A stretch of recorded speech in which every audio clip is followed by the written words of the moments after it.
Mumbai, and this evening's lecture I'll be talking on surgery of atrioventricular septal defects. And we all know that atrioventricular septal defects is not a very uncommon condition, but forms about 3% of all major congenital heart defects. And nearly 50% of these have got Down syndrome. And amongst those Down children, AVSD constitutes about a quarter of the cardiac defects seen in them. But if you take general population, it's a 1,000-fold increase in the risk compared to the usual population. Coming to pathology and embryology, it's a wide spectrum of lesions, the etiology being abnormal development of the endocardial cushions, and the defect is in the atrioventricular septum and consequently in the atrioventricular valves.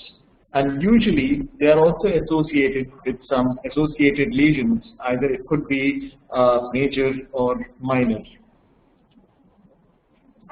Now coming to for those of you who are not very familiar with the actual anatomy, what you see on your left side is the normal heart, that's the tricuspid valve, that's the mitral valve. And you find here the tricuspid valve, the mitral valve is a little higher than the tricuspid valve, that's what it should be. But if you come see on the right side, this is the area which is the problem area in atrioventricular septal defects. That's the tricuspid, the mitral, the primum, the low part of the atrial septum, and also the upper part of the interventricular septum. So that's what I call as the business area of the lesion. Now, since this is a surgical lecture, you can't run away from understanding the anatomy of it because that's what we'll be fixing. And the first thing to understand is the atrioventricular septum is deficient. So both the mitral valve and the tricuspid valve at the same level. As I told you earlier, the mitral is usually higher than the tricuspid valve by a few millimeters. Ventricular inflow is shorter. It's more so in complete AV canals than partial AV canals. And the LV outflow is longer, giving rise to what's commonly called as a gooseneck deformity. And in the normal heart, the inlet and outlet lengths of the left ventricle are equal. And therefore, this predisposes to the left ventricular outflow tract obstruction. And aorta is more anterior and unwedged. I'll be showing to you these in a more diagrammatic form. And this is what it is. Here, the atrioventricular septal, the valves are more deviated towards the apex, and you find the inflow is much shorter than the outflow, and you can see the crowding of the outflow here.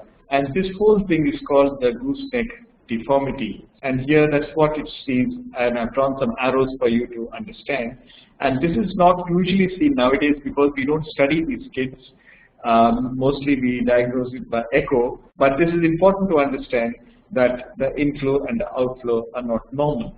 So therefore, left ventricular outflow tract obstruction is more common and more so in partial AV canals because all the subvalvular chordae are attached in the LV outflow. So therefore, in a complete AV canal, you can get a free-floating leaflet where there is not much of subvalvular anomalous adhesions and also where they arise. But in the partial AV canal, you find all abnormal chordae and all this arising, and you can get LVOTO. This is one of with the transverse section of the heart. For those of you who are adept at echoes, you may be able to immediately spot this. This is the normal heart, that's a mitral valve, that's a tricuspid valve, and here you find the aorta is nicely wedged between the two valves. But in the AV canal, you find that the aorta is not very much wedged. So therefore, the aorta is more anterior, and this also contributes to the left ventricular outflow tract obstruction. There is also an inferior displacement of the AD node in the coronary sinus, and the bundle of hairs is also displaced inferiorly, coursing along the inferior rim of scooped out or the basal part of the IVS. This is extremely important to the surgeon to know that because as you can see here, this is the normal heart, this is where the node and the bundle is, and this is where in the AV canal you find it is displaced more posteriorly, and you find this is on the posterior inferior part of the scooped out atrioventricular septum. And once we go or once we open, this is what the surgeon sees. And this is when this is the right atrium, which has been opened. This is the coronary sinus. This is the margin of the ostium primum ASD, and this is the atrioventricular, the common atrioventricular valve. And as you see inside, this is what you can see into the ventricle. I'll be speaking to you more on this, but just keep in mind, this is the view you will always have to know to understand AV canals. Now, basically, coming to the types of AV canal, the types of AV canal is based on the type of interventricular communication and also separation into two distinct AV valves. So therefore, you have got partial types of AVSDs, intermediate or transitional types of AVSDs, and complete types of AVSDs. Let's see what these three types are. The first one in the partial AV canal, as you can see here, there's a large primum ASD, which is not illustrated in this diagram. The cleft between the left superior and the left inferior leaflet, that is the cleft which you are seeing. There is no VSD in a partial AV canal, but there are two distinct atrioventricular orifices, and it forms about 5 to 10% of all AVSDs which we see. So that's the coronary sinus, that's the AV node, that's the right AV valve, and that's the left AV valve, and that's the cleft you find between the left superior and inferior leaflet.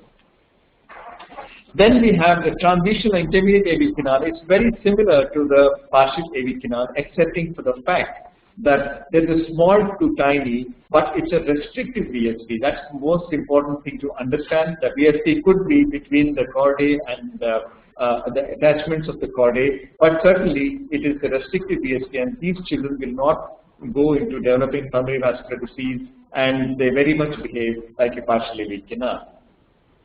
Now, coming to complete AV canal, it is called an ostium primum ASD. There's a large unrestricted VSD, and there is one common orifice. Unlike the other two, which have two orifices, here there is a one common orifice with left and right components, and you find the superior and the inferior bridging leaflets. So this is the complete form of the AV canal. The other features of anatomy of significance to the surgeon, particularly, and I think those of you who are cardiologists should see to it that you give this information in your echocardiography or whatever it is to your surgeon, is the fact that the size and extent of interventricular and interatrial communications, valve leaflet morphology, papillary muscle anatomy, valvular regurgitation, and attachments of the chordae to the interventricular septum, relative balance of the common AV valve orifice over the ventricles, and other major associated cardiac and non-cardiac defects. So in addition to the anatomy, I think these are all important for the surgeon to know before he goes into repair the AVSDs. One of the most important things in surgery of AVSD is the left-sided AV valve. Now, at the bottom of your screen, you will find what is a normal mitral valve, which is called the happy mitral valve, and what is the left AV valve in common AV canal, which is called a sad left AV valve. And you can see the difference here. Normal, where you find the AML forms about 1/3 of the circumference, and 2/3 is formed by the posterior mitral leaflet, whereas in AV canal is exactly the opposite. This is what you find when we repair the closest cleft. That forms what seems like an AML, and the posterior mitral leaflet is just about 1/3 of the circumference. So therefore, a left AV valve after repair in complete AV canal or AVSD is inherently stenotic. Anterior mitral leaflet occupies more circumference of annulus than the normal mitral valve. Cleft is not a commissure. This cleft is truly not a commissure. As you saw earlier, it is a space between the two bridging leaflets. It lacks support, and it is a space between the two bridging leaflets. So therefore, it's not a commissure. That's important to understand. And annular dilatation predisposes to commissural regurgitation. Because it's a left ventricular volume overload condition, the left ventricle dilates and you start getting leak in the cleft.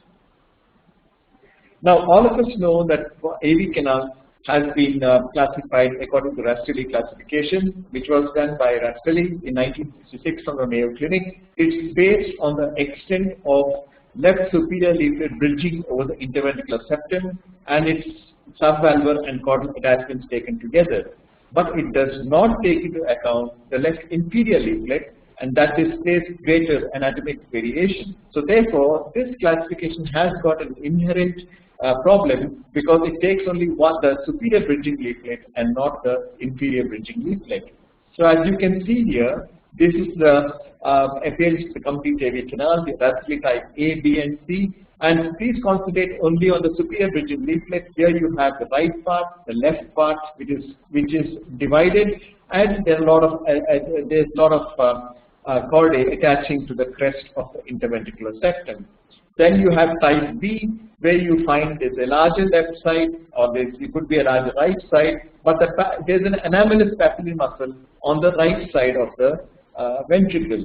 And in type C, there is not much of attachment. It is a free-floating leaflet. Mind you, in Rastelli classification, there is no description of the inferior leaflets in any of the A, B, or C. No description of the lateral leaflet, and though these form parts of the AV canal when you repair them, especially the clefts when you close them, so that is the drawback of this classification.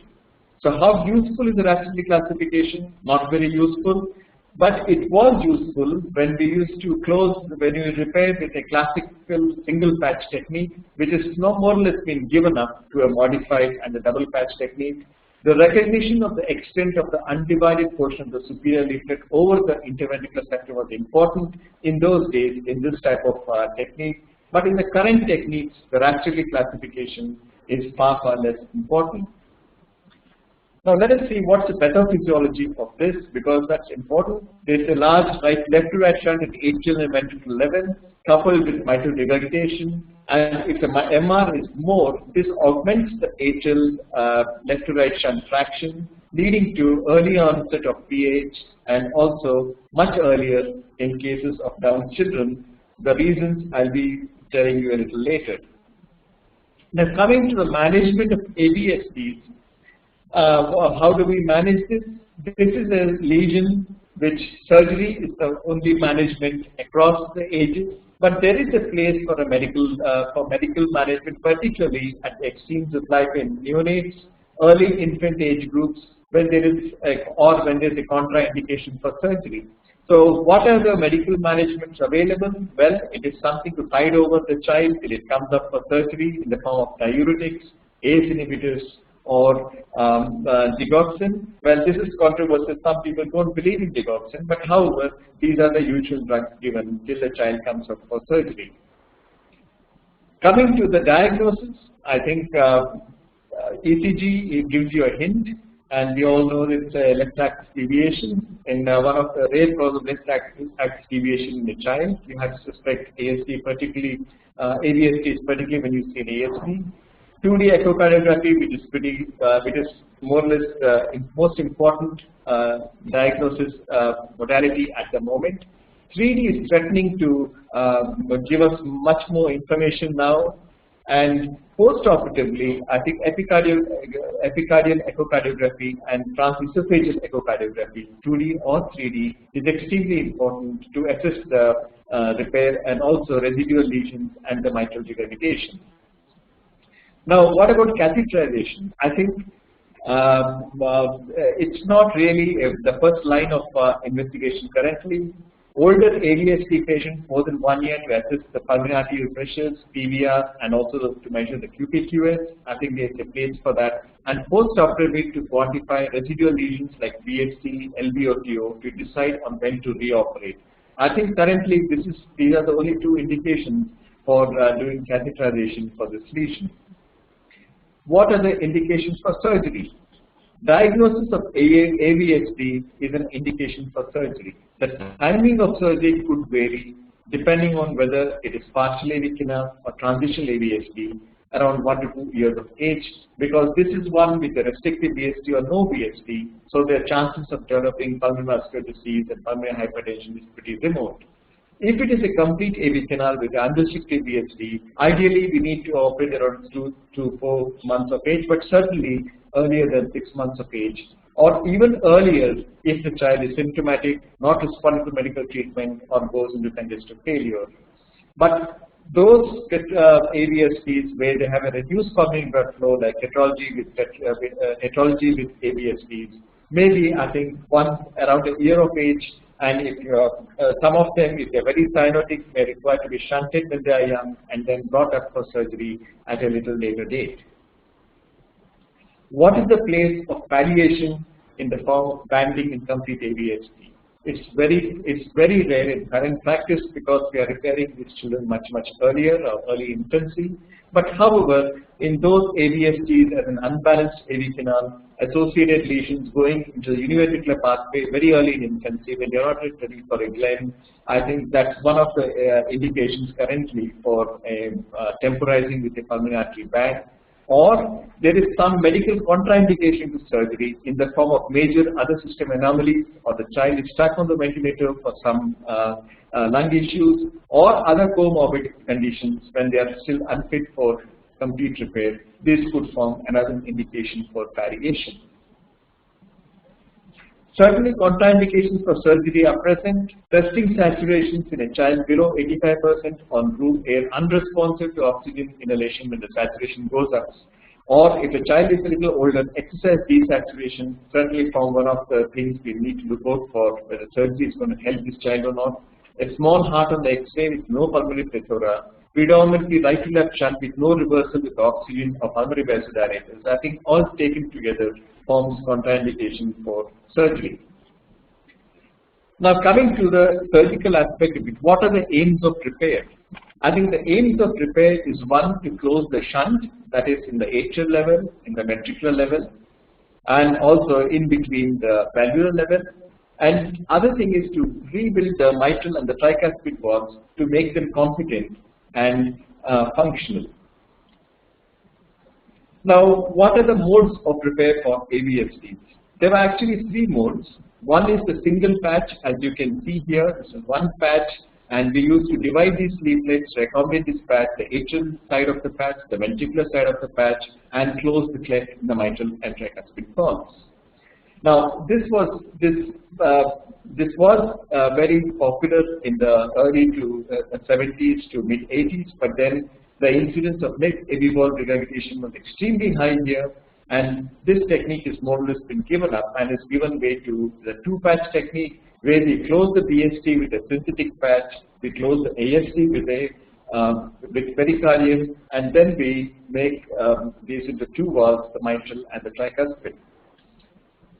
In the early 90s, the Australian group have started this technique that's called the modified single patch, where the BSD is closed directly without a patch, and the ASD part has been closed with pericardium. So, though the original authors applied this to all the techniques, but I think now it is sort of popular in the transitional and also in a sort of a smallish BSD patients. But generally, otherwise, most of the complete AV canals are repaired by the two-patch technique. What are the steps of repair? We close the inlet VSD, we close the primum ASD with pericardium. We don't close it with synthetic materials because sometimes the mitral jet hits that and you can get hemolysis from that. So always the primum ASD is closed with pericardium. We create two competent non-stenotic AV valves, at least we aim to do this. Close the anterior mitral leaflet cleft, repair the tricuspid valve. This is one thing which is not paid attention to, but it's also extremely important in the long term. We should also try to make the tricuspid valve as competent as possible. Avoid damage to the AV node and bundle of his by carefully placing the sutures in this area, and of course repair associated lesions, like if LSCC is draining into the left atrium. It is LSCC is a pretty common issue with this. Sometimes ungrouped coronary sinus, PDA, they all have to be fixed in the repair. So just to, once again, this is what a surgeon sees, and this is how the repair is done, where we close that. This is you're seeing through the valve, and you find that is the crest of the VSD. This is the left side, that is the right side, and you find once the VSD is closed, we use a pericardium to close and separate the mitral from the tricuspid valves.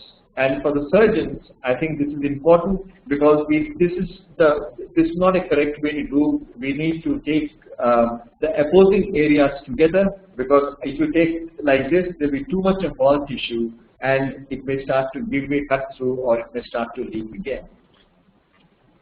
If it is a transitional AVSD, as I told you earlier, with restrictive VSD, this part of it is closed directly and the mitral cleft is repaired, and then across this, the pericardial patch is put and the ASD, osteoprimum ASD, is closed. So the VSD, or the interventricular communication, is closed in a direct fashion. A few words of repair of the left AV valve, as you can see here. As the surgeon sees, this is what the left AV valve looks like. That is the inferior bridging leaflet, that's the superior bridging leaflet, that's the commissure in between, and we're trying to close that. That's a cleft, is what we all call these. And then you have a sort of a commissure between the bridging leaflets and the lateral leaflet. And very frequently, what you find after we have done this repair, there is usually a central leak. This is how a valve is tested. We inject into the ventricle, and once the leaflet balloons, we see the area of leak. And if you find that there's an area of leak in any of these two commissures, we sort of use this small annuloplasty or plication sutures to reduce the size of the annulus and control this leak. But if it has to be judiciously done, because if you don't take care, the valve can become stenotic. Now, of late, we do get annuloplasty rings, especially absorbable annuloplasty rings. Well, whether they're superior to this or otherwise, it remains to be seen. But you either take annuloplasty or plication sutures or put in a ring to control the central leak. Now, there's another technique to avoid heart block, and that is when not only when we close the VSD, but also when we close the ASD. So what we do is sometimes we go around the coronary sinus in the suture and direct the coronary sinus into the left side. So we might get a little desaturation, about 2 to 4% desaturation, but then it avoids heart block. But in those cases where the left superior vena cava empties into the left atrium or into the coronary sinus, you can't direct the coronary sinus into the left side, and you try to go follow the annulus of the left AV valve around the AV node and close the primum ASD. So if the coronary sinus doesn't receive the LSVC, we can direct it into the left side. But if you find that the LSVC drains into the coronary sinus, we need to keep it draining on the right side and then go around the AV node. One of the technical aspects, especially for the surgical audience, is how do you size the VSD patch in AVSD? I think it's extremely important because the left AV valve regurgitation depends on this. So normally you have two dimensions here, that's the width and that's the height. If you make the patch too wide, there will be distraction of these commissures and you will have AV valve regurgitation. If you make it too long, you will have disorientation of the two valves, and you can have left AV valve and the right AV valve regurgitation. So therefore, it has to be appropriate, and we need to see that the patch is a little undersized than being oversized, so that the two leaflets come together, and you can have a reasonably competent left AV valve. This is just to show you the surgical thing. This is what the surgeon sees. This is this is the right atrium which has been opened, and that is the right AV valve. This is the left AV valve. We are seeing through the primum ASD, and the left ventricle has been filled up. This is a partial kind of AV canal, so you see the leaflets which are floating up, and this is the inferior bridging leaflet. This is the superior bridging leaflet, and that's a cleft in between the leaflets. And this is another transition type of AV canal where we have taken the small VSD sutures, come out on the annulus of these two valves, and this is the left inferior bridging leaflet, that is the cleft, and this is the primum ASD, which we'll be closing later on. And that is the left AV valve where it has been closed, and that's a pericardium which we are using to close the. So that's the coronary sinus, and I told you If we find that this coronary sinus doesn't receive the LSVC, we go to close like that to avoid the bundle, or we just follow the annulus of this and close the time of ASD.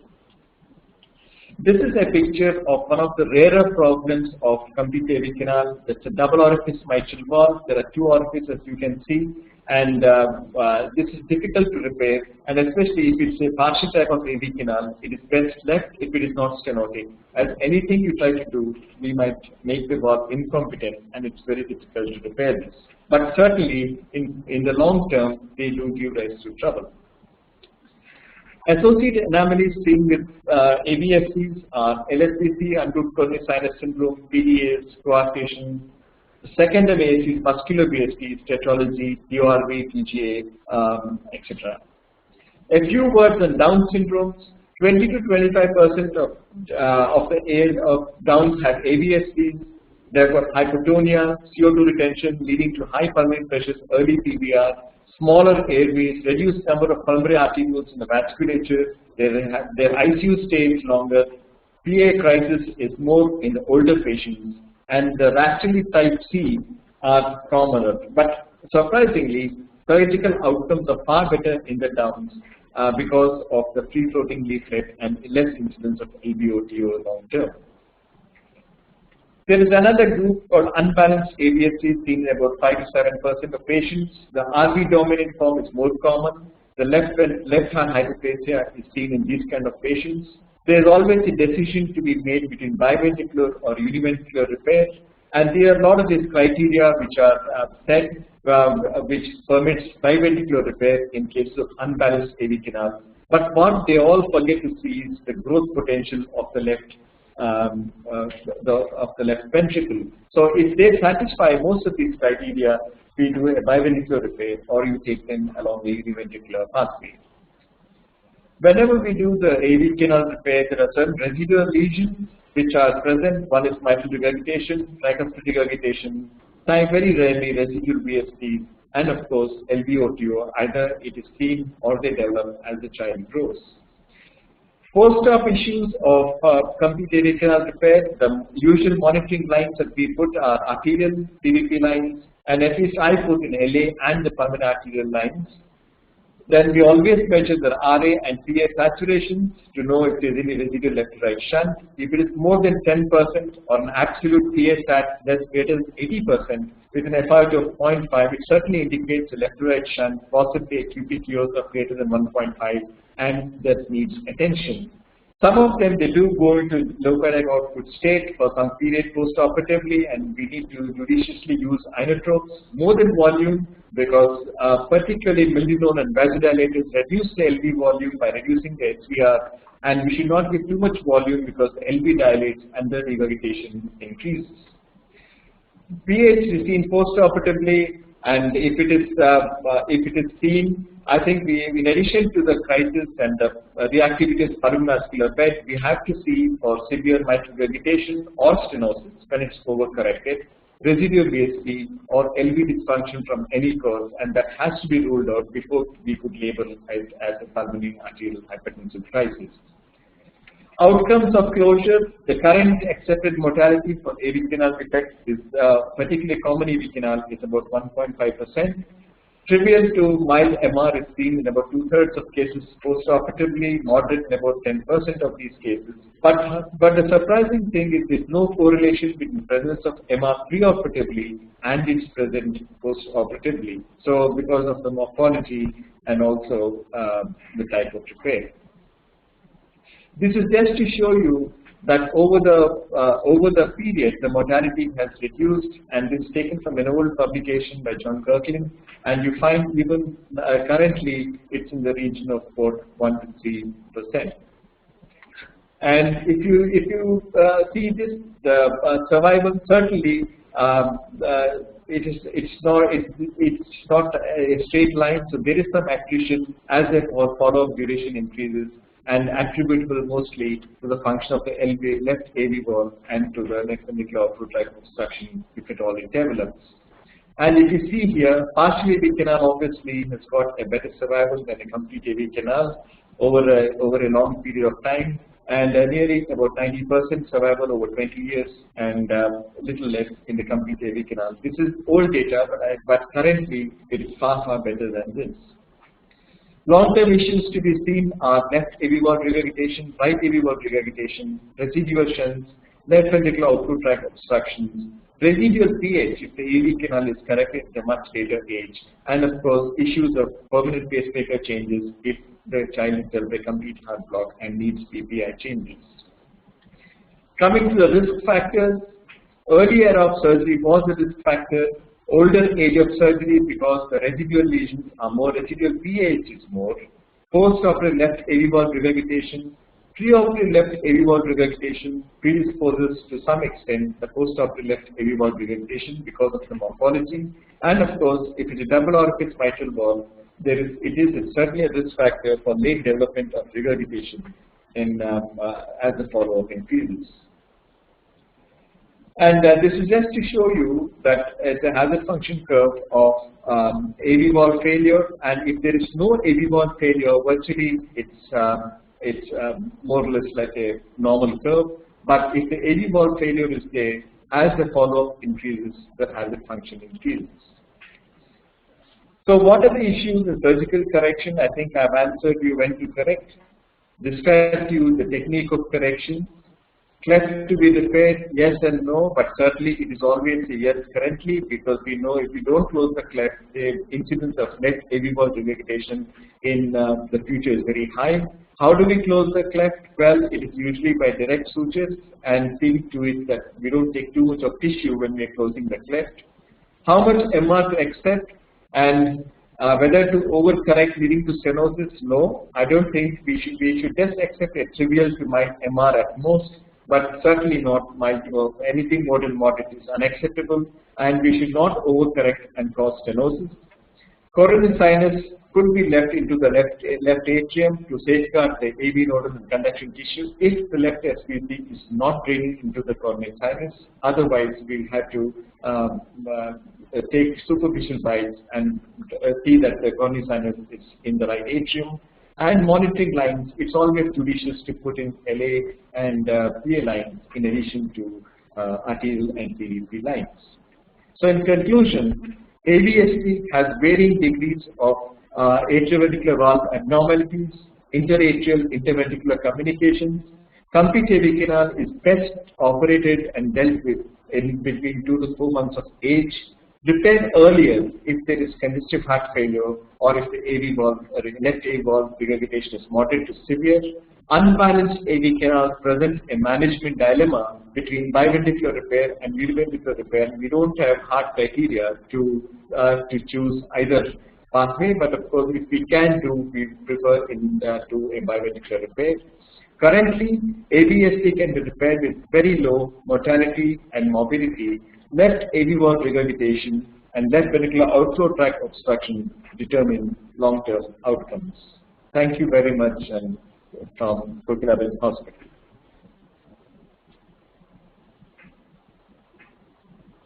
So, complete heart block is in the region of about 1 to 2%, 1% I would say. It's not very much if you take proper care and you know the anatomy.